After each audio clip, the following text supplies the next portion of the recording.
नमस्कार भावांनो, तुम्ही बघू शकता मी आता जिथं उभा आहे बघा, हे आपल्या छत्रपती संभाजीनगर शहर एअरपोर्ट जे आहे आपला, हा मुकुंदवाडी रोड आहे, जालना रोड आहे बघा.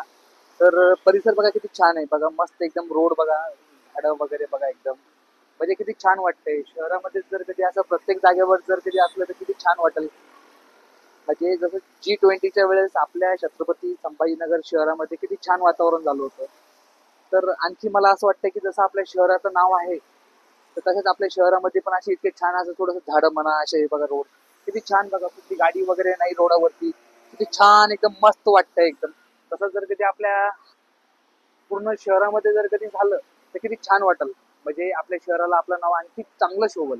तर मग मला असं वाटतं की आपल्या छत्रपती संभाजीनगरची जी महानगरपालिका आहे, त्यांनी थोडं शहराकडे लक्ष द्यावं. साफ स्वच्छतेकडे म्हणा किंवा रोडाच्या कडेवरती म्हणा किंवा जी अशी जी रोषराई जी आहे त्याच्यावरती थोडंसं लक्ष जर कधी दिलं तर आणखी चांगलं वाटल. तर एवढीच एक भावना ठेवून एक मनामध्ये एक छोटासा व्हिडिओ मी बनवला. तर तुमच्या सगळ्यांना एक माझी अशी विनंती आहे की शक्यतो तुम्ही पण थोडंसं आपल्या शहराकडे लक्ष द्या. आपण ज्या शहरामध्ये राहतो त्या शहरामध्ये आपली स्वच्छता ठेवणं म्हणा किंवा आपल्या शहराचं जे नाव आहे तसंच आपलं शहर पण एकदम स्वच्छ राहणं हे असं मला वाटतं.